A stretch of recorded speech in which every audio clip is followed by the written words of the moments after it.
Assalamualaikum warahmatullahi wabarakatuh. Alhamdulillahirabbil alamin, hamdan wa syukran lillah. Wassalatu wassalamu ala sayyidina Muhammadin nabi sayyidil mursalin wa ala alihi wa sahbihi rasulillahi ajma'in. Fa qala Allahu ta'ala bil Qur'anil Karim. A'udzu billahi minasyaitonir rajim. Bismillahirrahmanirrahim. Awalam yatafakkaru fi anfusihim inna khalaqnal insana fa idza huwa khasimun mubin. Shadaqallahul azim. Bapak Ibu, saudara-saudara dan anak-anak kami jamaah tauhid yang dirahmati Allah. Ketika manusia tidak lagi mau untuk mengenali akan rahasia dirinya, maka ketika itu dia telah nyata terang-terangan menantang, merampok dan merampasnya hak Allah Subhanahu wa ta'ala di dalam hidupnya. Orang yang telah sengaja dengan nyata terang-terangan merampok dan merampas haknya Allah Subhanahu wa ta'ala di dalam hidupnya, maka itulah sebenar-benarnya hakikat kesombongan. Orang yang sombong, kata Rasulullah Sallallahu Alaihi Wasallam kepada umat, kepada kita ini, la yadkhulul jannata man kana fi qalbihi misqala dzarratin min kibr. Tidak akan masuk surga bagi seseorang, kata Rasulullah, bagi umatku yang apabila di dalam kalbunya ada sebesar zarah sifat sombong yang tertanam di dalam rahasia dirinya.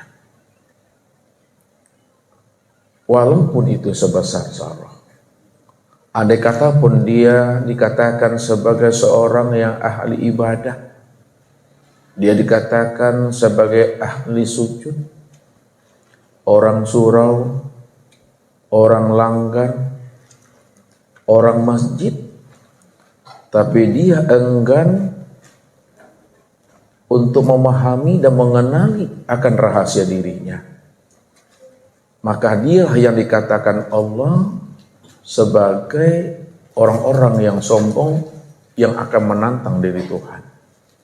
Makanya Allah katakan, inna khalaqnal insana fa idza huwa khasimun mubin. Sesungguhnya kami telah menciptakan dan menjadikan manusia itu, kata Allah, dari tidak ada lalu menjadi ada. Lalu kami jadikan dia ada setetes air yang bercampur dari ayah dan ibunya. Lalu setetes air yang bercampur itu menjadi segumpal darah. Segumpal darah itu menjadi segumpal daging. Segumpal daging itu lalu kami sempurnakan kejadiannya menjadi tulang belulang. Lalu tulang belulang itu kemudian kami bungkus lagi dengan daging. Kemudian kami jadikanlah dia sebaik-baik bentuk dan kejadian, kata Allah. Namun dia enggan, dia menolak dan tidak mau mengenal dan memahami siapa rahasia dirinya. Maka ketika itulah ia, kata Allah, fa iza huwa khasimun mubin. Dia telah terang-terangan dan nyata-nyata menantang akan diri kami, kata Allah. Jadi orang yang menantang Allah, orang yang merampok dan merampas haknya Allah itu adalah orang yang tidak mau mengenali akan rahasia dirinya. Itulah sebenarnya hakikat sombong. Maka ketika itulah Allah katakan kepada dirinya bahwa dirinya itu betul-betul najis, kata Allah. Innal musyrikuna najasun. Sesungguhnya orang-orang yang menyandingkan dirinya dengan aku, orang-orang yang merampok dan merampas haknya aku, kata Allah, dirinya itu adalah najis. Kalau Allah sudah mengatakan dirinya najis, Bapak Ibu, yang disebut namanya najis batin, karena dia tidak mengenal akan Allah, disebabkan dia tidak mau dan enggan dia untuk mengenal dan memahami akan rahasia dirinya. Andai kata dia bersihkan, dia sucikan dirinya itu 7 samudra. Maka 7 samudra itu untuk membersihkan dirinya, maka dirinya tetap berada dalam keadaan najis, tidak pernah bersih Bapak Ibu. Inilah yang kita ambil suatu hikmah dan iktibar dari suatu perjalanan seorang tokoh sufi yang bernama Yazid Al-Bustami Bapak Ibu. Yazid Al-Bustami ini seorang ulama tokoh sufi. Ketika ia berjalan di tengah pasir, di gurun Sahara, maka ketika itulah ia berpapasan dengan seekor anjing Bapak Ibu. Yazid Al-Bustami ini. Ketika ia berpapasan dengan seekor anjing, tanpa dia sadari, diangkatnya gamisnya Bapak Ibu, diangkatnya bajunya. Dia khawatir seekor anjing yang berpapasan dengan dirinya itu akan mengenai jubah dan gamisnya itu. Tapi atas bi qudratillah wal iradahtillah Bapak Ibu, apa yang terjadi? Terjadilah di situ namanya dialog batin. Seekor anjing mampu bercakap dan berbicara dengan kolbunya Yazid Al-Bustami. Apa kata seekor anjing tadi?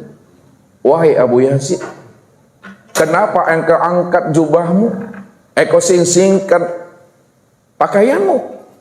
Apakah engkau takut bahwa pakaianmu itu kena najis dengan diriku?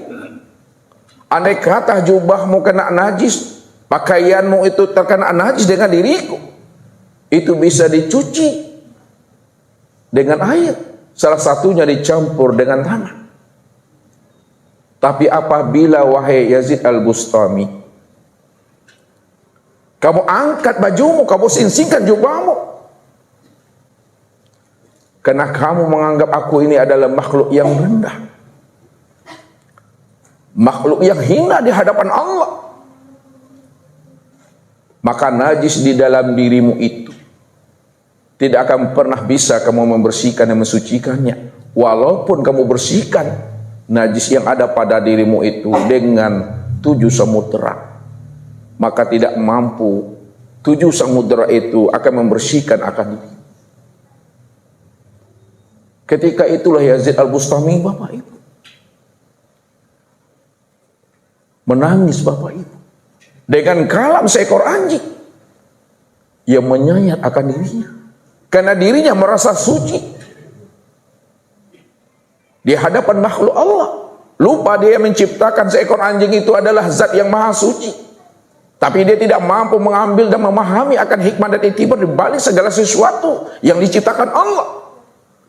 Lalu dirinya merasa lebih mulia dari seekor anjing yang Allah ciptakan di muka bumi. Takut dirinya kena najis, kena keangkuhan dan kesombongan dirinya di hadapan seekor anjing.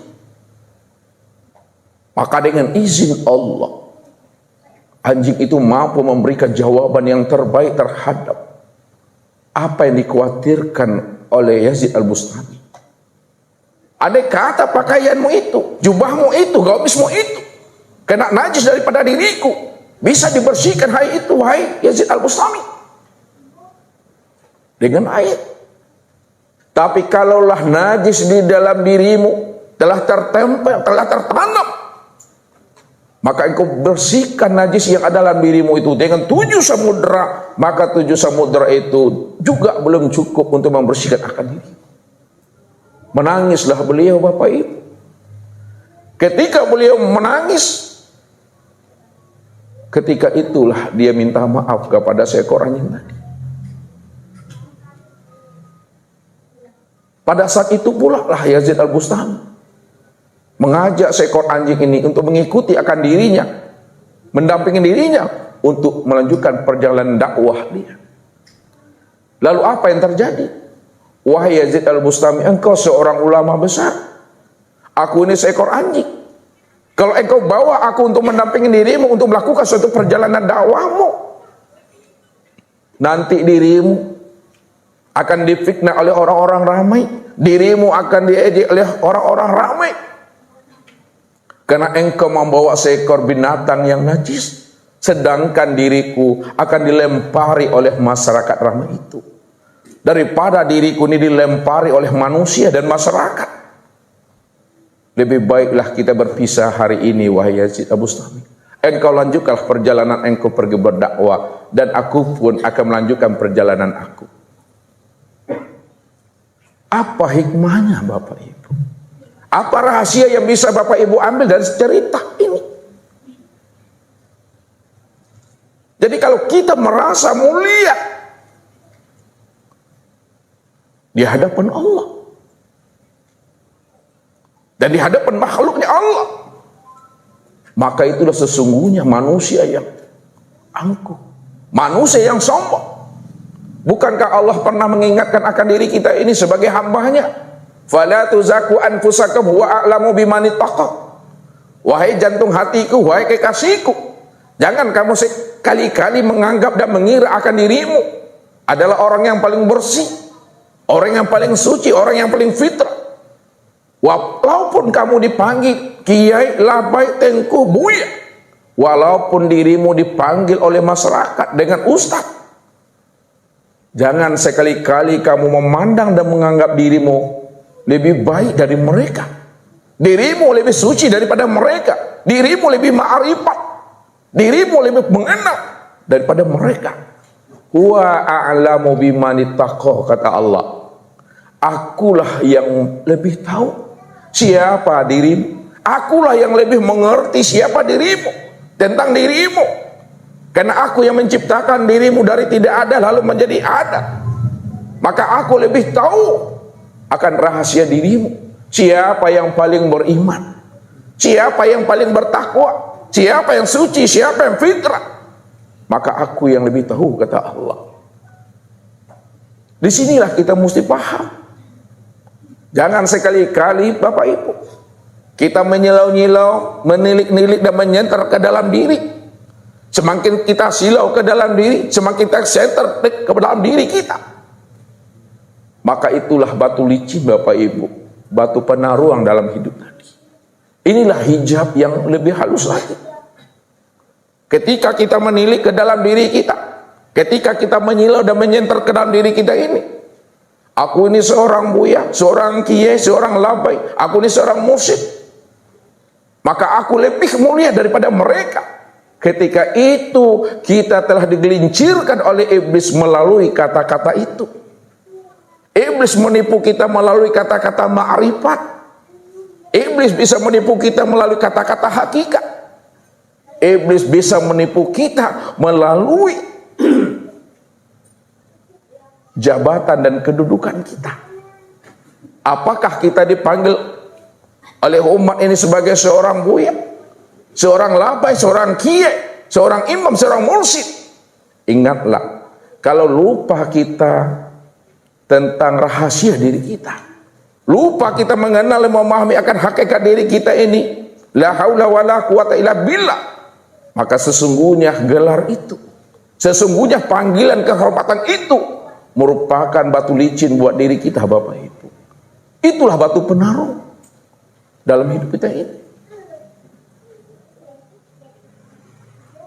Makanya apabila seorang hamba Bapak Ibu hidupnya bergelimang dosa, hidupnya dalam kemaksiatan, lalu dia diberikan Allah hidayah dan petunjuk.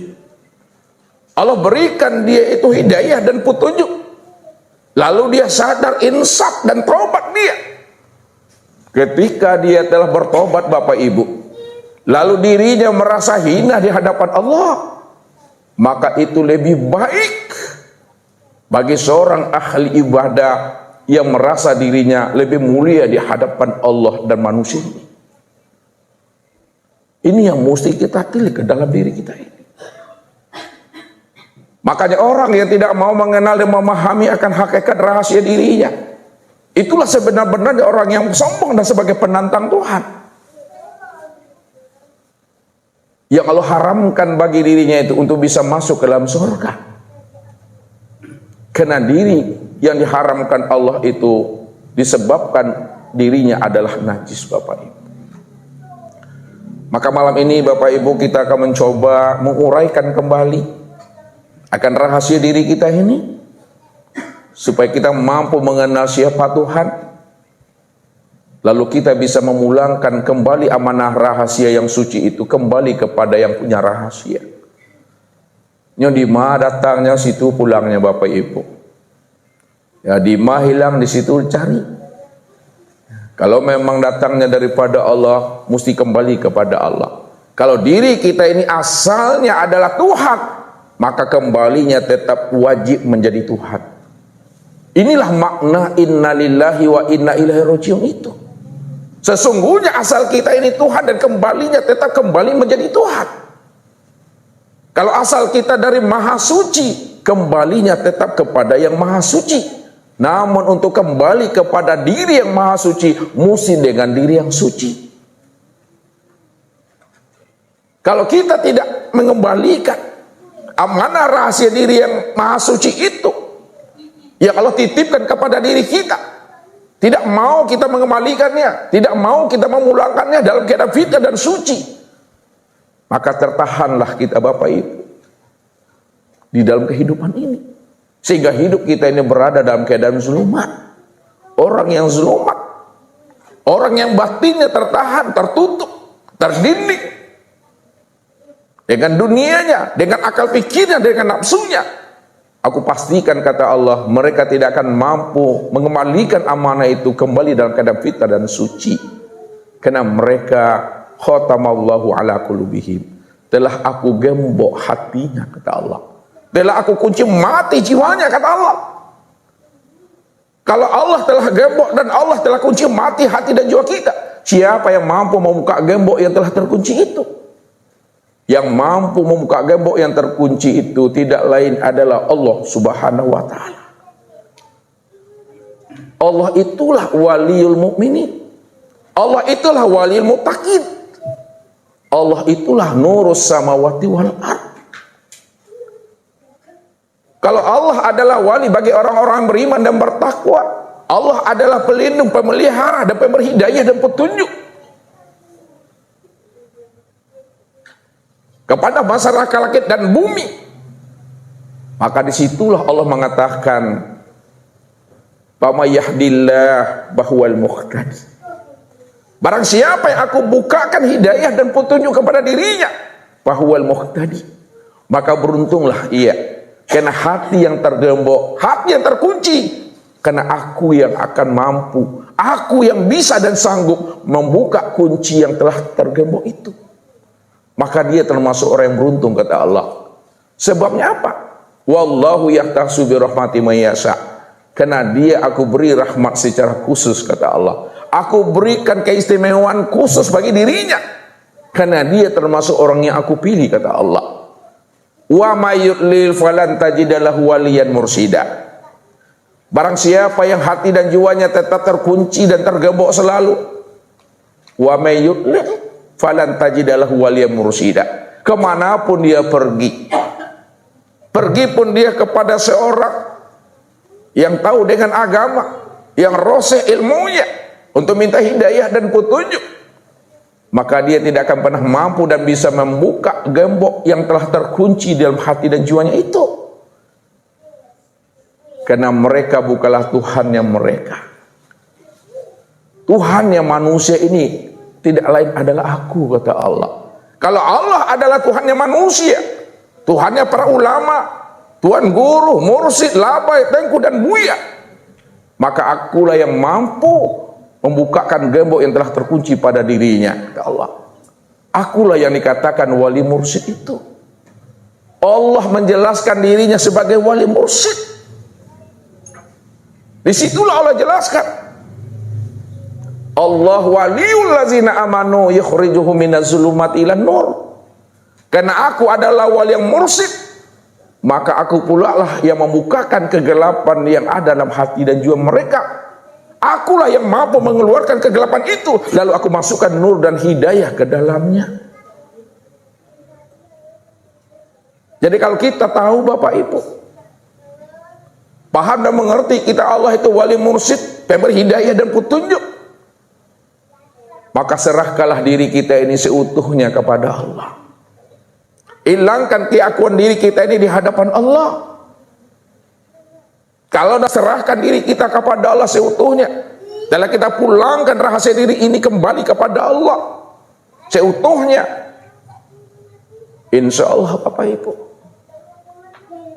bulenya lah bisa digolongkan namanya itu, picaknya lah bisa dilayangkan. Betul-betul hati ini sudah fana ke dalam kewujudan rahasia diri Allah. Kalau hati dan jiwa kita ini telah fana di dalam rahasia kewujudan diri Allah, maka secara sempurna dan utuh, maka Allah sebagai pengganti daripada diri kita yang telah mati itu. Allah sebagai pengganti diri kita yang fana itu. Ini janji Allah kepada kita. Innal abdi iza ahbabtuhu qataltuhu. Sesungguhnya hambaku, apabila aku mencintainya, aku merinduinya, aku akan memberikan rahmat dan hidayah secara khusus kepada dirinya. Qataltuhu, maka aku fanakan dirinya, aku hancurkan dirinya, aku matikan dirinya, aku hilangkan wujud dan sifat dirinya yang menempel pada dirinya, kata Allah. Fa iza qataltuhu wa ana diyadahu, apabila wujudnya telah mati, sifatnya telah fana,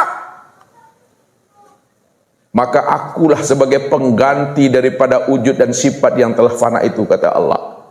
Akulah yang menjadi wujud dirinya. Kalau aku sudah menjadi wujud dirinya, pengganti daripada dirinya, maka akulah yang melihat pada dirinya itu, akulah yang mendengar pada dirinya itu, akulah yang berkalam, akulah yang memahami, aku yang berkuasa, yang berkehendak dan hidup pada dirinya. Disitulah letaknya Allah itu betul-betul maha tunggal, qiyamuhu binafsihi. Akulah yang berdiri dengan diriku sendiri. Ini yang mesti kita pahami, supaya hidup kita ini tidak lagi merampok Allah. Merampok Allah itu maksudnya merampok dan merampas hak-haknya Allah. Allah bersifat wujud Bapak Ibu, lalu kita merasa wujud pula di hadapan Allah. Itu udah merampok hak Allah itu. Allah bersifat hayat, lalu kita juga merasa bersifat hayat di hadapan Allah. Itu kita sudah merampok haknya Allah tuh. Allah itu bersifat sama, bersifat basar, bersifat kalam, bersifat ilmu, bersifat kudrat, bersifat iradat. Lalu kita juga merasa bersifat sama, basar, kalam, ilmu, kudrat, dan iradat. Ketika itu kita telah terang-terangan, telah nyata-nyata merampok dan merampas haknya Allah itu. Inilah yang dikatakan Allah, orang yang menantang Tuhan secara terang-terangan. Dan itulah hakikat yang disebut namanya takbur itu Bapak Ibu. Ya. Yang mesti kita hapuskan di dalam diri kita. Kalau ini tidak kita hapuskan dalam diri kita Bapak Ibu, berapapun umur kita, berapapun usia kita, maka diri kita tetap najis. Dimandikan pun dengan 7 samudera Bapak Ibu, untuk bersihnya diri kita itu tidak pernah bersih Bapak Ibu. Karena yang dikatakan najis batin itu adalah munculnya wujud rasa keakuan diri kita ini di hadapan Allah.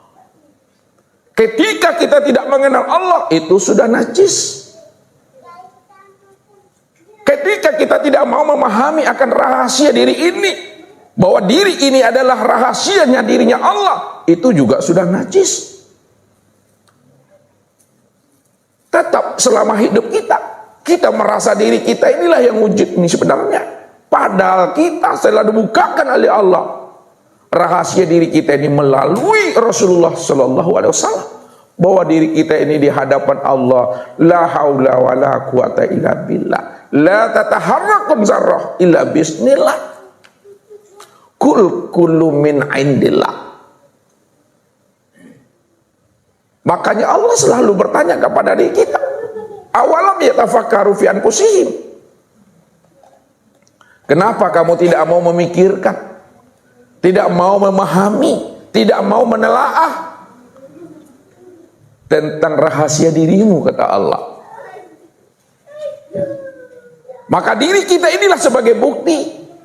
Diri Bapak Ibu ini adalah sebagai dalil wujud dan nyatanya Allah itu, Bapak Ibu. Dalil yang apa lagi yang mesti kita cari?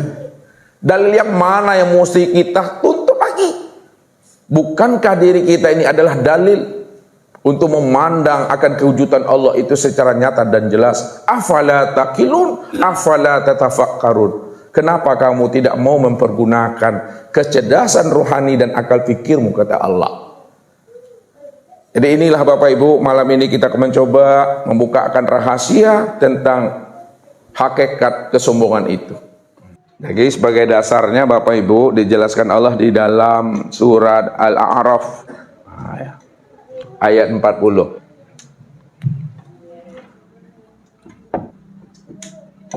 Surat Al-A'raf ayat 40. Nah, kalau tidak salah betul tuh Bapak Ibu. Kalau tidak salah betul. Innallazina kazzabu bi ayatina wastakbaru anha la tufattahu lahum abwabus sama wala yadkhulunal jannata hatta yalijal jamal fisamil khiyat wa kadzalika najzil mujrimin. Kita coba terjemahnya. Innallazina kazzabu, sesungguhnya orang-orang yang berdusta, yang mendustai atau membelakang punggung bi ayatina, dengan ayat-ayat kami, wastakbaru anha, lalu mereka itu bersifat takbur, sombong, bersifat angkuh, membusungkan dada. La tufattahu lahum, tidak kami bukakan bagi mereka. Bagi mereka yang mana dah? Yang sombong dan orang yang mendustai ayat Allah. La tufattahu lahum, tidak kami bukakan bagi mereka abwabus sama, pintu-pintu langit. Wala yadkhulunal jannata, dan tidaklah mereka itu masuk ke dalam surga. Tak mungkin mereka masuk dalam surga, itu bahasanya. Ya, hatta yalijal jamal, sehingga yalijal jamal sehingga onta masuk fisamil khiyat, ke lubang jarum. Ya, mereka itu tidak akan mungkin bisa masuk ke dalam surga sehingga onta itu masuk ke lubang jarum. Leka mungkin rasanya Bu? Untuk masuk ke lubang penjahit. Nah, kalau mukhalafahnya mereka itu ya berkemungkinan besar bisa masuk surga kalau onta bisa masuk ke lubang jarum. Tapi itu nak mungkin kan? Nak mungkin. Kalau tidak mungkin, kata Allah, wa kadzalika najzil mujrimin, demikianlah kami memberikan balasan terhadap orang-orang yang mujrimin, orang-orang yang berbuat dosa. Kita lihat ayatnya. Innallazina kazzabu bi ayatina, sesungguhnya orang-orang yang berbuat dusta terhadap ayat-ayat kami. Orang-orang yang enggan, orang-orang yang menolak, orang-orang yang tidak mau mengenal dan memahami akan rahasia dirinya, maka mereka itulah yang dikatakan Allah sebagai orang yang sombong. Ayat ini Bapak Ibu, itu maksudnya ya, kita lihat. Nah, ayat ini ada dua. Ayat Allah itu ada namanya ayat kauliyah. Nah, lihat. Yang kedua, ada namanya ayat kauniyah. Nah, ayat kauliyah itu namanya ayat yang tersurat. Sedangkan ayat kauniyah itu adalah ayat yang tersirat. Ayat kauliyah Bapak Ibu yang tersurat itu berapa banyaknya ma'wah? Asailah. Berapa ayat yang tersurat? 6.600. Nggak bisa nego dah. Nggak bisa. Abdal. Berapa? Oh ya, asailah tuh. Ayat yang tersurat itu Bapak Ibu banyaknya 104. Nah, banyaknya ini nih. Nah, banyaknya ayat yang tersurat itu 104 banyaknya. Nah, 104 itu ya itu terhimpun ke dalam 4 kitab. Nah, 104 itu terhimpun ke dalam 4 kitab. Nah, jadi kalau kita ingin tahu rinciannya, kita lihat ya. 104. Nah, 100 plus 4. Nah, lihat. 100 tambah 4. Yang 100 itu ini yang dimaksud namanya kitab suhuf. Kitab suhuf itu yaitu Nabi Sis. Nah, Sis, kemudian Nabi Idris, kemudian Nabi Ibrahim, kemudian Nabi Musa. Jadi Sis ya dititipkan Allah itu banyaknya 50 lembar kitab suhuf itu. 50 lembar. 50 kitab. Ya, kemudian Idris itu 30. Ibrahim itu dititipkan 10. Nabi Musa dititipkan 10. Berapa jumlahnya Bapak Ibu? Enggak 100, doh 100. 100, bukan 100, 100. Nah, 100. Ya. Yang 100 itu inilah yang dikatakan kitab suhuf. Sis, Idris, Ibrahim, dan Musa. Sedangkan 4 itu itulah yang disebut namanya Taurat. Taurat kepada siapa? Musa. Zabur, Zabur Daud. Kemudian apa lagi? Injil kepada Isa. Kemudian apa terakhir? Al-Quran kepada siapa? Nabi Muhammad Shallallahu Alaihi Wasallam. Jadi dari 104 itu Bapak Ibu terhimpunlah isi kandungannya itu di dalam 4 kitab. Lihat 104 kitab yang tersurat itu sifat kauliyah, ayat kauliyah itu terhimpun di ke dalam 4 kitab ini. Yaitu Taurat, Zabur, Injil, dan Al-Quran. Di dalam 4 kitab itu terhimpun makna kandungannya di dalam 1 kitab, yaitu Al-Quran ini dia. Jadi Al-Quran itulah penyempurna ya kitab-kitab yang 104 itu. Di dalam Al-Quran itu terhimpunnya semuanya. Yang Al-Quran ini lagi Bapak Ibu kita pecah lagi.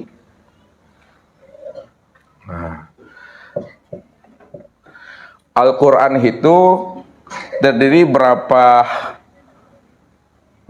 juz? Juznya 30. Berapa surat? 114. Kemudian berapa ayatnya? Berapa? Kata siapa tuh? Kata siapa kali Pak? Lihat ayatnya ini. Lihat ayatnya.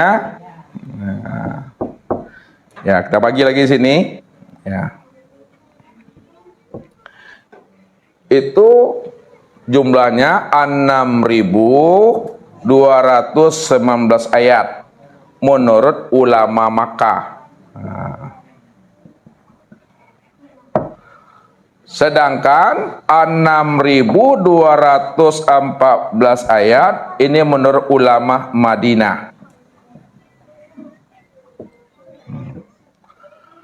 6.236 ayat ini menurut ulama Kufah.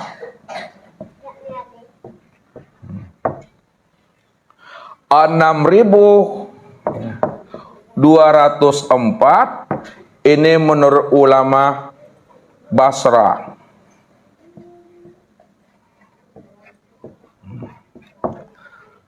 Enam ribu 225 ayat ini menurut ulama Sam. Sedangkan 6.666 ayat ini menurut ulama Indonesia. Itu jumlahnya Bapak Ibu. Ayatnya. Ya. Nah, kemudian berapa katanya? Nah, katanya lagi. Katanya 77.439 kata. 39 kata. Sedangkan hurufnya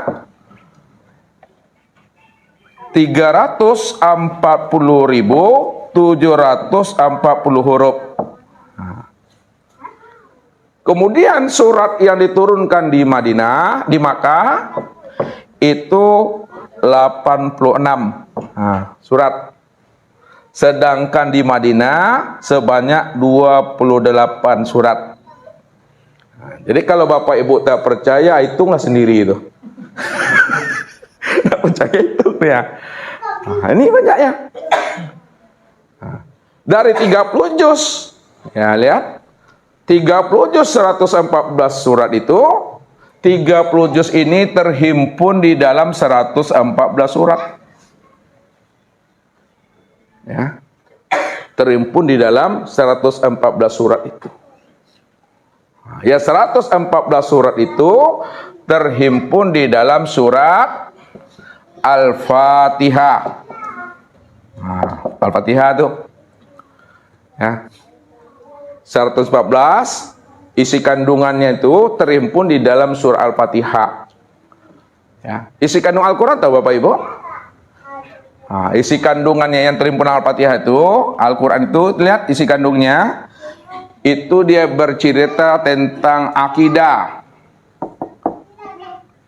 Yang kedua, cerita tentang ibadah. Yang ketiga, bercerita tentang akhlak. Ya, jadi 114 surat itu ya, 30 juz 6.666 ayat, isi kandungnya coba ini. Akidah, ibadah dan akhlak. Nah, akidah ini inilah ia yang disebut ilmunya adalah ilmu tauhid. Ibadah ini ilmunya apa? Ilmu fikih. Sedangkan akhlak ilmu tasawuf. Bapak Ibu. Jadi kita belajar ilmu tauhid sekarang itu kita mempelajari isi Al-Quran. Yang mana tuh isi Al-Quran ketika kita belajar ilmu tauhid? Ini tentang akidah Bapak Ibu. Ketika kita belajar ilmu fikih, kita mempelajari isi Al-Quran. Mana tuh isi Al-Qurannya? Itu tentang ibadah.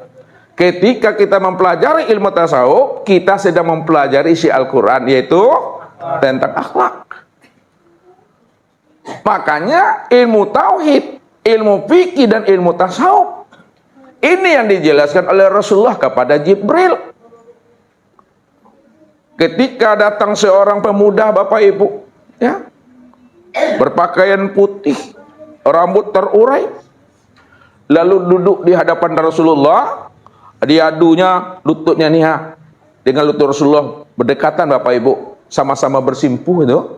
Lalu ditanyakan, ya Muhammad, ma huwal Islam? Dijawab oleh Rasulullah, sodakta, benar apa yang kau jawab ya Rasulullah. Lalu ma huwal iman? Dijawab oleh Rasulullah. Lalu apa kata Jibril? Sodakta, engkau juga benar wahai Rasulullah. Lalu yang terakhir, Ma huwal ihsan, apa itu ihsan?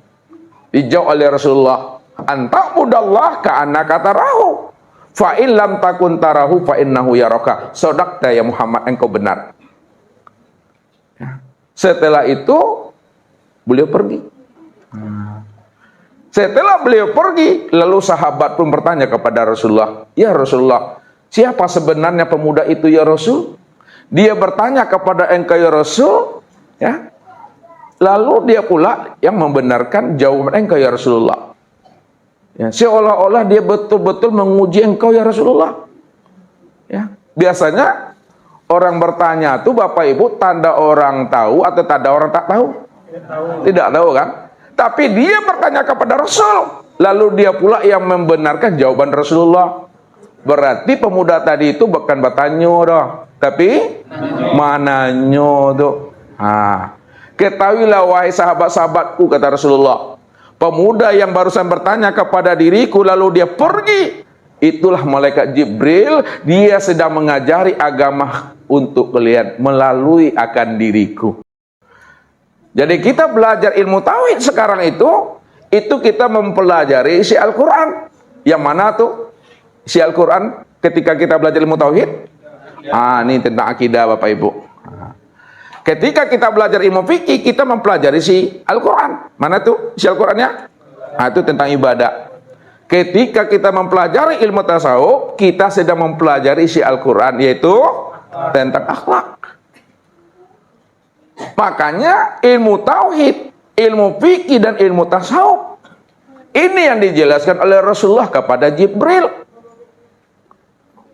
Ketika datang seorang pemuda Bapak Ibu, ya, berpakaian putih, rambut terurai, lalu duduk di hadapan Rasulullah, diadunya lututnya nih dengan lutut Rasulullah berdekatan Bapak Ibu, sama-sama bersimpuh itu.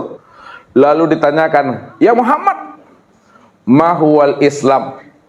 Dijawab oleh Rasulullah, shadaqta, benar apa yang kau jawab ya Rasulullah. Lalu ma huwal iman? Dijawab oleh Rasulullah. Lalu apa kata Jibril? Shadaqta, engkau juga benar wahai Rasulullah. Lalu yang terakhir, ma huwal ihsan? Apa itu ihsan? Dijawab oleh Rasulullah, anta'budallah ka'annaka tarahu, fa in lam takun tarahu fa innahu yaraka. Shadaqta ya Muhammad, engkau benar. Ya. Setelah itu beliau pergi. Setelah beliau pergi, lalu sahabat pun bertanya kepada Rasulullah, ya Rasulullah, siapa sebenarnya pemuda itu ya Rasul? Dia bertanya kepada engkau ya Rasul, ya. Lalu dia pula yang membenarkan jawaban engkau ya Rasulullah. Ya, seolah-olah dia betul-betul menguji engkau ya Rasulullah. Ya, biasanya orang bertanya tuh Bapak Ibu tanda orang tahu atau tanda orang tak tahu? Tidak tahu kan? Tapi dia bertanya kepada Rasul, lalu dia pula yang membenarkan jawaban Rasulullah. Berarti pemuda tadi itu bukan bertanya dah, tapi mananya tuh. Ketahuilah wahai sahabat-sahabatku, kata Rasulullah, pemuda yang barusan bertanya kepada diriku lalu dia pergi, itulah malaikat Jibril, dia sedang mengajari agama untuk kalian melalui akan diriku. Itu tuh. Jadi Jibril itu mengajarkan agama, pemahaman ad-din kepada para sahabat, tapi melalui Rasulullah. Maka inilah yang dijelaskan oleh Rasulullah itu, ya, tauhid itu, ini yang dijawab oleh Rasulullah namanya dengan iman. Ini dia iman. Makanya akidah, ya, itu berbicara tentang iman. Iman itu membicarakan tentang tauhid, keesaan Allah. Yang kedua, itu Islam. Islam itu ini yang disebut namanya fikih, yang disebut namanya ibadah, isi Al-Quran. Maka ibadah Islam itu ilmunya adalah fikih. Dan yang terakhir yaitu namanya ihsan. Ihsan itulah akhlak, ilmunya adalah tasawuf. Jadi semuanya bersumber dari Al-Quran Bapak Ibu. Ini wajib dituntut, wajib dipelajari ketiga ilmu ini. Ya, ilmu fikih, ilmu tasawuf, ilmu tauhid, yaitu iman, Islam dan ihsan, wajib dipelajari. Kalau tidak mau kita mempelajarinya, sholat kita sah tapi batal. Paham maksudnya itu? Sholat kita sah tapi batal. Syarat dan rukunnya terpenuhi tapi batal. Alun takbir sholatlah batal. Apa sebabnya belum takbir sholatnya dah batal? Karena syarat amal soleh itu 3 yang mesti dipahami ilmunya. Salah satunya syarat amal soleh itu adalah ma'rifatullah, mengenal akan Allah. Kalau bapak ibu tidak mengenal akan Allah, bagaimana cara menghadirkan hati dan jiwa kepada Allah? Sedangkan kita belum mengenal akan dirinya. Bagaimana kita akan mengingat akan dirinya? Kita saja belum kenal akan dirinya. Makanya wajiblah kita mengenali akan Allah, supaya hati dan jiwa kita itu betul-betul hadir kepada Allah itu. Inilah ketiga ilmu ini wajib pelajarinya. Ilmu tauhid, ilmu fikih, ilmu tasawuf. Ilmu tauhid itulah akidah. Ilmu fikih itulah ibadah. Ilmu tasawuf itu adalah akhlak. Maka Nabi menjelaskannya, tasawuf itu yang disebut ihsan. Ya, fikih itu yang disebut namanya Islam. Tauhid itu yang disebut namanya perkara iman. Lengkap sudah Bapak Ibu. Itu isi Al-Quran. Maka 114 surat, 6.666 ayat, isi kandungannya terhimpun di dalam surah Al-Fatihah ini ya. Makanya Al-Fatihah itu disebut apa Ibu-Ibu? Umul Quran. Kenapa disebut Umul Quran tuh Pak Erik? Ya, himpunan semua ayat, himpunan semua surat itu. Inilah dia ibu rahimnya Al-Quran tuh. Ada Bapak Al-Quran? Nah, aduh, Bapak punya rahim? Nah, ada. Bapak punya apanya? Rahman. Rahman di ayah, rahim di ibu. Nah, jadi Al-Fatihah ini disimpulkan kembali isi kandung Al-Quran itu terhimpun di dalam kalimat basmalah atau bismillah nih Bismillahirrahmanirrahim. Kandungan yang terdapat di dalam bismillah itu jika disimpulkan kembali, maka bismillah itu terhimpun di dalam huruf alif. Huruf alif. Makanya ketika Bapak Ibu membuat bismillah bukan kayak gini. Lihat, itu yang sempurna. Bukan gini Bapak Ibu. Buat lu alif aba, bismillahnya, alifnya. Bismillah. Nggak ada orang buat bismillah gini. Ada disembunyikan huruf alifnya. Jadi terhimpun di dalam huruf alif tuh. Sedangkan makna kandungan Al-Quran di dalam huruf alif itu terhimpun di dalam dalam titik.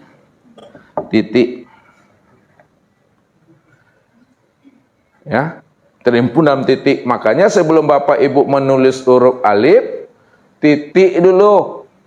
Diawali dengan titik, diakhiri pula dengan titik. Itu yang dimaknai oleh ulama. Sunan Syekh Kalijaga itu rahasia titik ba. Karena barang yang bertitik itu setelah alif itu huruf ba. Itu dia. Nih, buat huruf apa aja Bapak Ibu? Alif, titik dulu. Akhirnya titik. Lo jangan lihat bagaimana awalnya begitu akhirnya. Obek lam, titik dulu.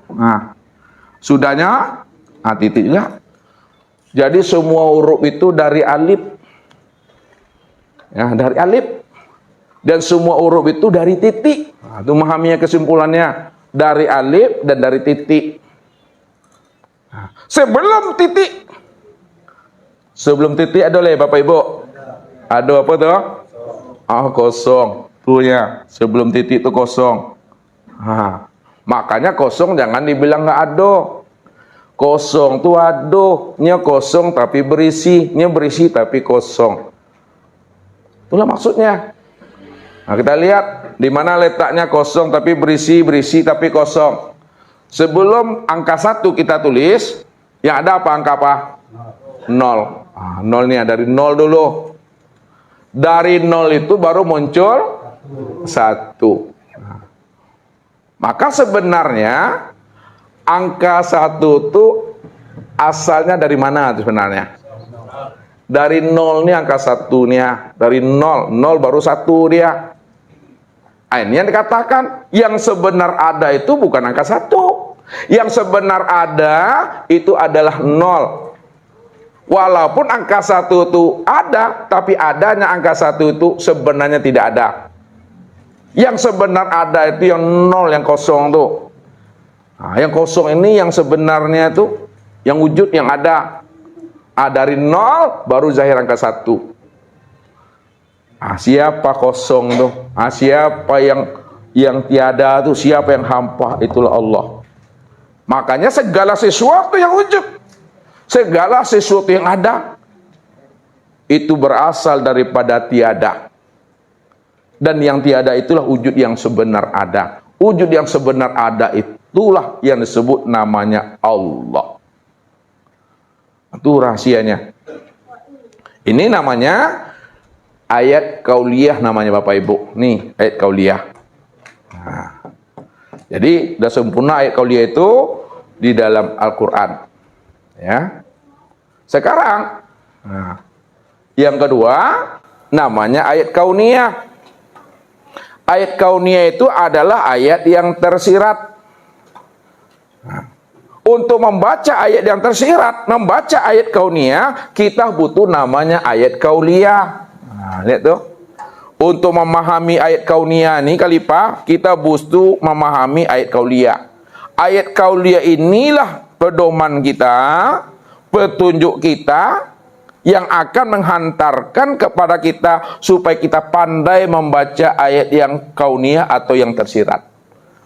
Nah, salah satu petunjuk ayat kauliyah supaya kita pandai membaca ayat kauniyah, apa kata Allah dalam ayat kauliyah ini? Wa fi anfusikum afala tubsirun. Pada dirimu kenapa tidak kamu pikirkan? Sanurhim ayatina fil afaq wa fi anfusihim hatta yatabayyana lahum annahul haq. Kami telah memperlihatkan tanda-tanda kewujudan kami pada alam dan pada dirimu. Hatta yatabayyana lahum annahul haq. Sehingga kamu betul-betul mampu memandang, melihat dan menyaksikan bahwa aku lebih wujud dan lebih nyata dari sekalian yang wujud dan yang nyata ini. Kenapa tidak kamu pikirkan, kata Allah. Ini ayat kauliyah yang menjelaskan supaya kita pandai membaca alam, ya, pandai membaca diri. Maka ayat kauniyah dan ayat yang tersirat ini dibagi dua lagi dia. Ayat kauniyah itu disebut namanya alam. Nah, alam semesta ini Bapak Ibu. Alam ini ayat namanya itu. Jadi alam ini dikatakan ayat untuk membaca akan kewujudan Tuhan. Untuk membaca akan kezahiran Allah, untuk memahami akan alamat diri Tuhan. Dan yang kedua, ayat yang kauniyah tersirat. Kesempurnaan membaca ayat kauniyah pada alam itu pada diri.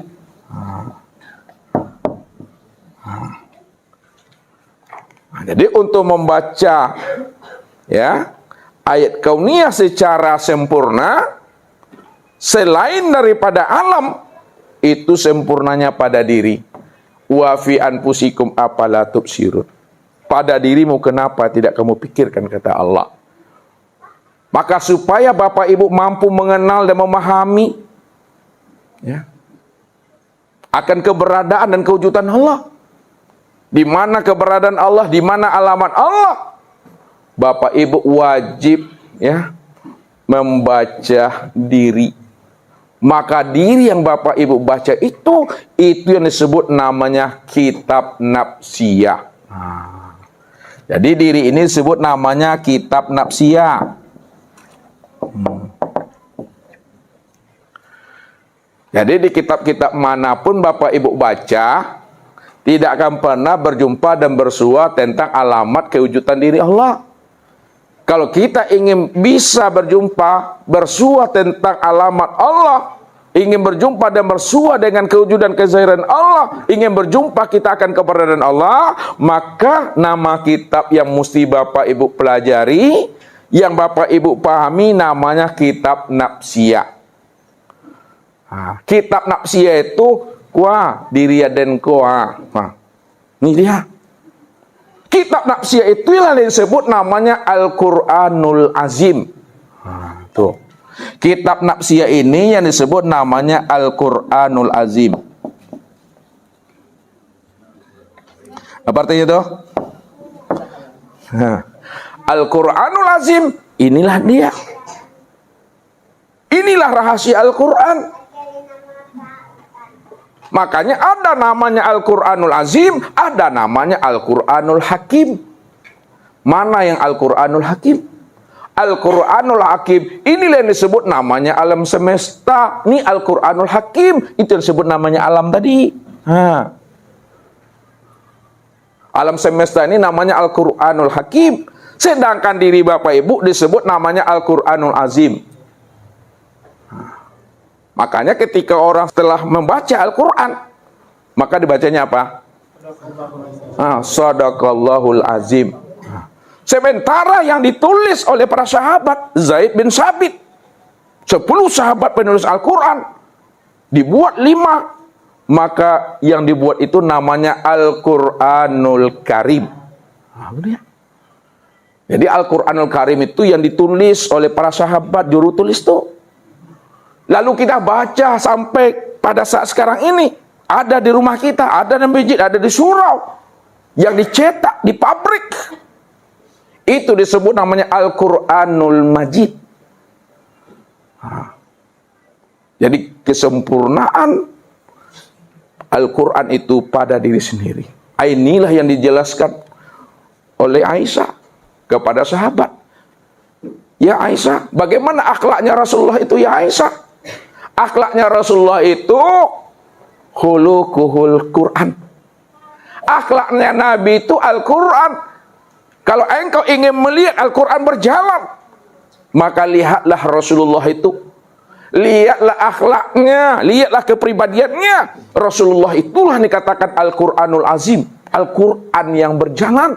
Dialah yang mampu memahami, menerjemahkan isi kandungan Al-Quran dalam kehidupannya. Maka inilah yang dijelaskan oleh baginda Rasul sebagai Al-Quranul Azim yang sempurna pada dirinya. Dijelaskannya lah tentang perkara akidah. Ini yang disebut namanya tauhid. Ini yang dikatakan namanya iman. Disempurnakannya tentang perkara ibadah. Ini yang disebut namanya fikih. Ini yang dikatakan namanya Islam. Disempurnakannya pula perkara akhlak. Ini yang dikatakan tasawuf. Dan itu pula yang dijelaskan tentang ihsan. Beliau itu semuanya. Maka Al-Quranul Azim itu, itulah yang qadim. Qadim. La sautun wala harpun bil haqqi ilallah. Tidak ada huruf, tidak ada suara, yang ada hanya Allah semata-mata. Makanya Al-Quranul Karim, ya, Al-Quranul Majid, itu yang menulisnya adalah Al-Quranul Azim nih, manusia nih. Nah, siapa manusia? Manusia itulah kenyataan akan diriku, kata Allah. Itulah Al-Quran itu, sempurnanya itu. Nah, ini yang disebut namanya yang tersirat. Nah, jadi yang tersirat itu yang disebut kauniyah, yaitu alam semesta dan diri. Jadi untuk membaca alam semesta dan diri, panduannya harus membaca kauliyah yang tersurat, ya, Al-Quran, Al-Quranul Karim itu. Ini dia. Kalau tidak ada Al-Quranul Karim, bagaimana Bapak Ibu mampu membaca alam, mampu membaca diri? Bagaimana kita mampu mengenal akan rahasia diri ini? Nah, jadi kitab yang ada pada diri kita itu disebut kitab Nafsiyah. Kitab Nafsiyah itulah sebenarnya yang ada pada diri. Kitab Nafsiyah itu baru dituliskan lagi namanya, ya, kitab Nafsiyah yang ada pada diri ini baru dikeluarkan kitabnya. Ya, ini namanya insan robbani. Itu namanya insan kalifatullah. Itu namanya siapa Tuhan. Itu namanya kasab. Itu namanya apa lagi?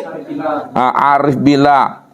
Itu namanya wali mursyid. Ini belum, tunggu aja lagi nih. Tuh, udah dituangkan ke situ. Kita nafsiyah tuh. Itu rahasianya. Makanya orang yang tidak mau mengenalkan dirinya, tidak mau memahami rahasia dirinya, kata Allah, maka mereka itu adalah orang-orang yang menantang aku. Padahal yang menciptakan dan menjadikan dirinya aku, kata Allah. Maka dia terang-terangan, kata Allah, fa'iza huwa khasimun mubin. Dia nyata-nyata menantang aku secara terang-terangan, kata Allah. Wastakbaru anha. Lalu dia berbuat sombong. Sombong dia. Ya, karena tidak kenal Allah, tak butuh lagi. Ketika dia berbuat sombong, dia telah menantang Tuhan. Tidak lagi mau mengenal, mau memahami rahasia dirinya. La tufattahu lahum, kata Allah. Tidak kami bukakan bagi mereka itu abwabus sama, pintu-pintu langit.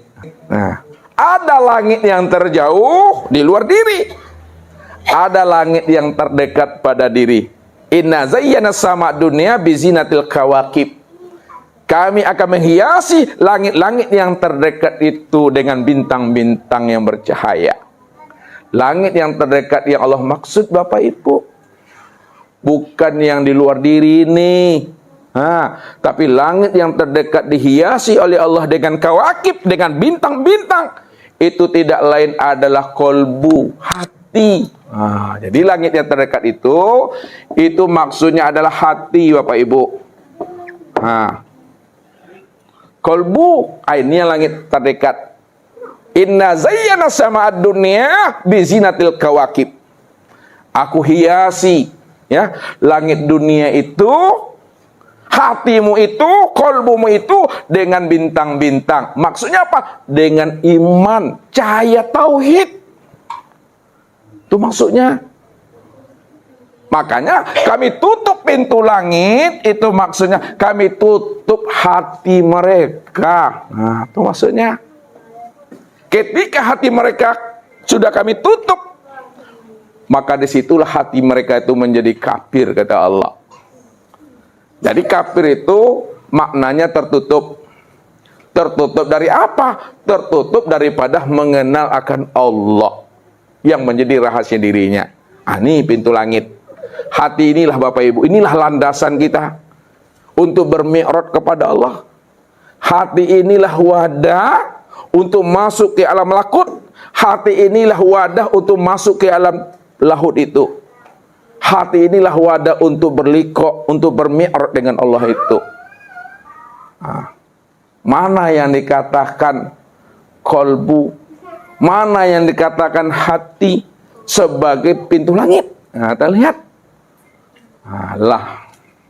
Allah katakan bahwa aku ciptakan anak Adam itu, ya, cucu Adam itu dirinya menjadi sebuah mahligai. Mahligai. Mahligai ini apa nih Bapak Ibu? Kerajaan, istana. Jadi Allah ciptakan diri kita ini sebuah mahligai, istana atau kerajaan. Di dalam mahligai itu, ini kita buat ke bawah Bapak Ibu. Di dalam mahligai itu ada namanya hati sudur.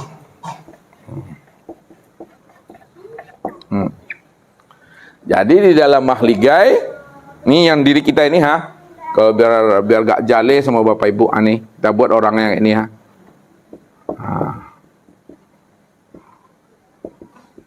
Ini gambar agaknya kira-kira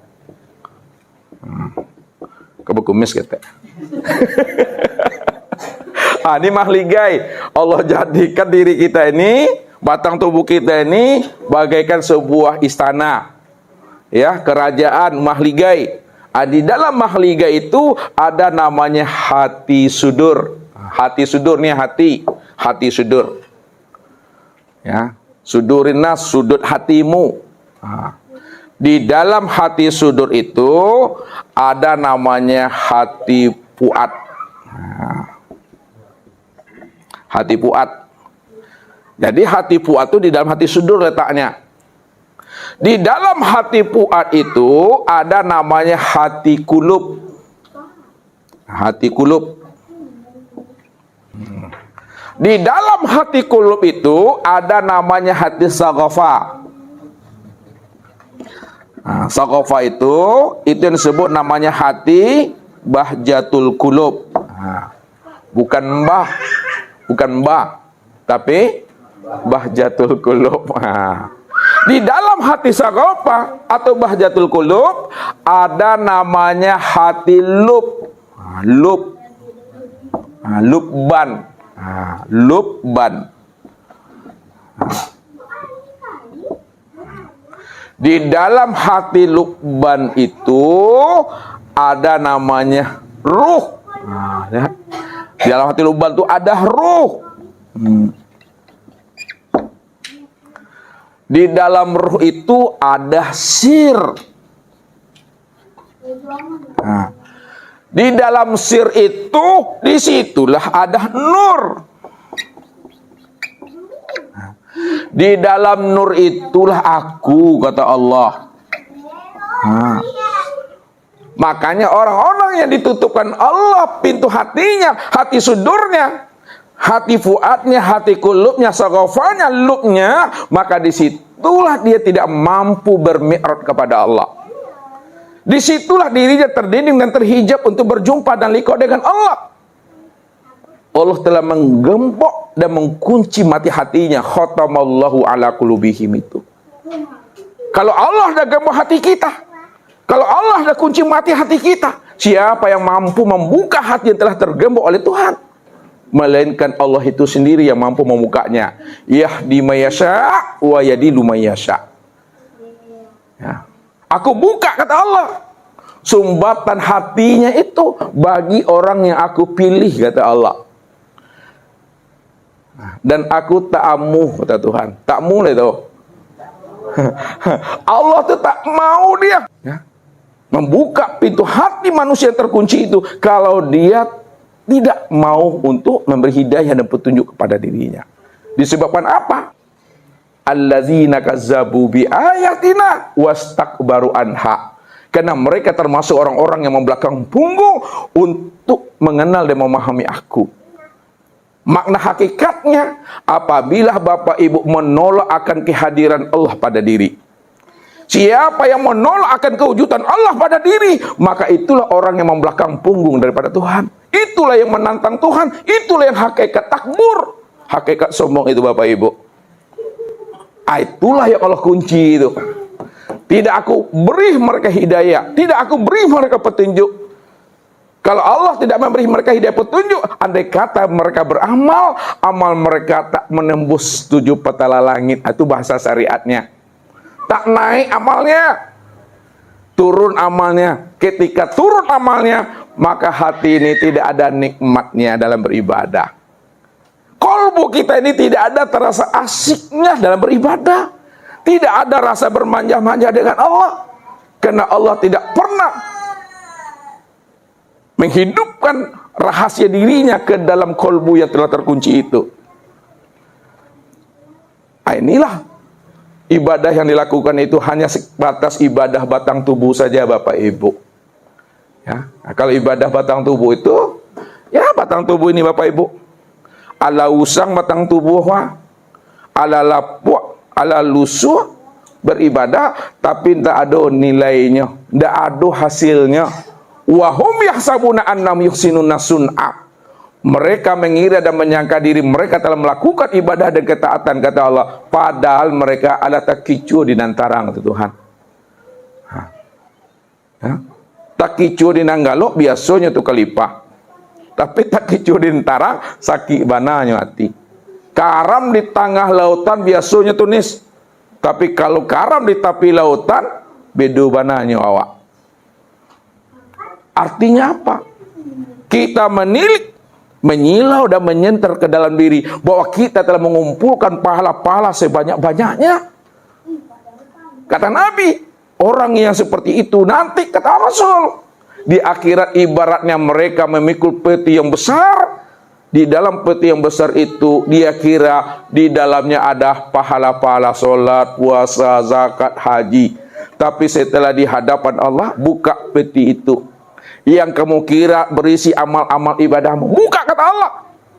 Setelah dibuka peti besi tadi yang berisi pahala, rupanya jadi abu sadonya Bapak Ibu. Abu, ndak ada babake sih ada. Itulah tuh. Iku yang namanya takicu di nantarang tuh. Ini yang mesti kita khawatirkan terhadap diri kita. Makanya Allah katakan, fala tuzaku anfusakum wa a'lamu bimanittaqo. Hati-hati. Hati-hati, kata Allah. Jangan kamu memandang, mengira dan menyangka bahwa dirimu telah bersih dan suci, kata Allah. Jangan kamu mengira bahwa dirimu telah banyak melakukan amal ibadah, ketaatan. Hati-hati, boleh jadi amal ibadah yang kamu lakukan itu menjadi abu seluruhnya Bapak Ibu, tidak babakeh, tidak memberikan manfaat dan faedah. Karena Allah sudah tutup pintu hati mereka. Jadi pintu hati itu yang disebut namanya pintu ma'rifat. Ya, pintu hati itu pintu ma'rifat untuk sampai kepada Allah. Kalaulah dikunci oleh Allah, apa jawaban Allah di sini? Lihat, orang sudah tergembok hatinya, dirinya sudah dikatakan Allah najis, amal ibadahnya hampa, percuma dan sia-sia, menjadi amal ibadah yang basi, wala yadkhulunal jannata. Haram bagi mereka untuk bisa masuk ke dalam surgaku. Haram bagi mereka. Kenapa diharamkan Allah? Dirinya najis, dirinya terkunci, dirinya zulumat. Hatta yalijal jamal pisamil khiyat, sehingga onta bisa masuk ke lubang jarum. Jadi kalau tak mungkin untuk masuk ke lubang penjahit, tak mungkin rasanya untuk masuk ke lubang jarum, maka tidak ada pula kemungkinannya untuk bisa masuk ke dalam surga itu. Wa kadzalika najzil mujrimin.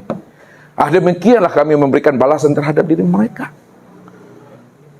Makanya sebelum habisnya usia umur kita ini Bapak Ibu, kenalilah diri kita ini, siapa diri kita yang sebenarnya. Kalau kita sudah paham rahasia diri kita, maka sebesar zarah tidak ada yang mesti kita sombongkan di hadapan Allah. Walaupun kita ini ahli zikir, walaupun kita ini ahli duha, walaupun kita ini ahli Al-Quran, walaupun kita ini ahli tahajud, walaupun kita ini ahli ibadah, tidak ada yang bisa kita sombongkan di hadapan Allah. Karena semua yang kamu lakukan itu asalnya dari aku, kata Allah. Datangnya daripada aku. Itulah bentuk kasih sayang dan anugerah aku kepada dirimu. Wa ma bikum bi ni'matin faminallah. Apa saja yang ada pada dirimu, kamu mampu sholat, berpuasa, berzakat, berhaji, berkurban, berimpak, berwiri, berzikir, kamu mampu tahajud, baca Al-Quran, semuanya itu adalah bentuk karunia dan kasih sayang aku kepada dirimu. Maka beruntung Bapak Ibu, berbahagia dan senanglah Bapak Ibu melihat karunia dan rahmat Allah yang Allah pertaruhkan ke dalam diri kita. Sehingga dengan karunia yang Allah pertaruhkan ke dalam diri kita, kita mampu melakukan suatu ibadah dan ketaatan kepada dirinya. Tapi jangan Bapak Ibu merasa gembira. Jangan Bapak Ibu merasa senang melihat diri Bapak Ibu mampu melakukan ibadah dan ketaatan kepada Allah. Ketika kita senang, gembira dan bahagia melihat diri kita mampu melakukan ibadah dan ketaatan kepada Allah, kegembiraan kita itulah batu licin buat diri kita. Kegembiraan kita itu batu penaruh bagi hawa. Ini yang disampaikan Allah. Walau la fadlullahi alaikum wa rahmatuhu mazakka minkum min ahadin abadah lakuntum minal khasirin. Kalau bukan kena anugerahku, kalau bukan kena kasih sayangku, kalau bukan kena rahmatku kepada dirimu, kata Allah, lakuntum minal khasirin. Kamu selalu berada dalam keadaan rugi. Kamu tak bisa melakukan ketaatan kepada aku. Tapi kenapa kamu bisa melakukan ibadah dan ketaatan kepada aku? Kenapa kamu bisa berzikir? Itu karena semata-mata karena rahmat, karunia dan anugerah aku kepada dirimu, kata Allah. Itulah yang disebut namanya amal ma'rifat. Amal ma'rifat itu Bapak Ibu, sebanyak apapun amal kita, sebesar apapun amaliah ibadah yang kita lakukan, tak terpandang lagi akan diri, tak terlihat lagi akan diri yang beramal. Jangankan Bapak Ibu, Allah pun tak mampu memandang akan kewujudan diri Bapak Ibu lagi di sana. Tuh maksudnya. Tapi kalau masih nampak sama Tuhan Bapak Ibu yang sholat, masih nampak sama Tuhan Bapak Ibu yang beribadah, najis tuh. Wujuduka zanbun, adanya dirimu yang merasa dirimu yang beribadah itu najis, kata Tuhan. Beribadahlah kita, tapi jangan sampai terlihat akan adanya wujud diri di hadapan Allah. Jangan sampai ada diri Bapak Ibu terlihat oleh Allah yang berdiri, yang ruku, tidak sujud dan duduk. Jangan sampai terlihat. Supaya jangan sampai terlihat oleh Allah, serahkanlah wujud kita kepada Allah. Serahkanlah sifat keakuan diri kita kepada Allah. Akui di hadapan Allah, ya Allah, yang wujud itu hanya Engkau, ya Allah. Yang sama itu hanya Engkau, ya Allah. Yang basar itu hanya Engkau, ya Allah. Yang kalam itu hanya Engkau, ya Allah. Yang ilmu itu hanya Engkau, ya Allah. Yang kudrat, iradat dan hayat itu hanya Engkau, ya Allah. Diriku ni, ya Allah, la haula wa la quwata illa billah. Dia. Jadi yang la haula itu yang batang tubuhku, yang la haula Bapak Ibu. La haula, tidak ada daya dan upaya. Ini yang batang tubuhnya. Illa billah, itu yang ruh tuh. Kalau tidak ada ruh, bisa mengarik tubuh kah? Tak bisa dah. Yang ruh itulah yang dikatakan billah. Kalau kita tahu rahasia ruh, maka tiliklah ruh itu. Siabana ruh tuh. Lihat. Ruh yang dikatakan billah itu Bapak Ibu. Yang menggerakkan namanya jasad. Maka tilik senter ruh itu lebih dalam. Resiknya ke dalam. Makanya orang yang pandai mencari Tuhan, alun tarese ala tarasunya itu mah. Alun takile la takalam. Lampu pudua Bapak Ibu dicari lilin. La dapet lilin. Alun lilin ko di dian le doh. Alah nampak tarangnya atu tuh. Alun ni duit lilin tu ala nampak tarangnya. Begitu awak meresek Tuhan pada diri tu. Alun tarasonya, alun tarese ala tarasonya. Arruh inilah yang menggerakkan tubuh. Ruh inilah yang menghidupkan tubuh. Lalu siapa ruh itu yang dikatakan billah? Ruh ini yang disebut namanya dengan nur. Ruh itu yang disebut namanya nur. Siapa nur? Nur itulah yang dikatakan hayat. Si hayat yang hidup. Ruh itu si nur. Si nur itu tuh si hayat yang hidup. Siapa yang hidup? Yang hidup itu Allah. Makanya dikatakan illa billah, itu nyata pada hayat, hayat nyata pada nur, nur nyata pada ruh. Ruh inilah meliputi sekalian tubuh, memenuhi sekalian rongga tubuh. Lalu apa yang diperbuat oleh anggota tubuh, itu nyatanya perbuatan ruh. Itu. Apa yang diperbuat oleh anggota tubuh, itu nyatanya perbuatan ruh. Senter ke dalam. Apa yang diperbuat oleh ruh, itu nyatanya perbuatan si nur. Nur yang bernama Muhammad.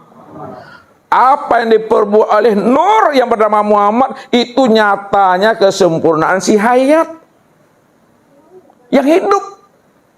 Apa yang diperbuat oleh si hayat itu nyatanya wujud kesempurnaan Allah.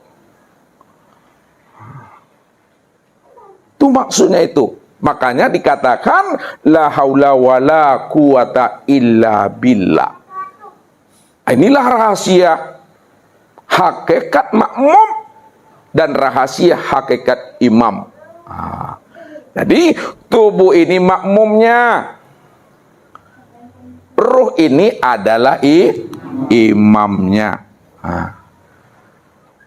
Jadi nggak perlu Bapak Ibu lagi siapa ruh, udah ketahui tuh. Pandang, memandang tuh si abi-abi pandang.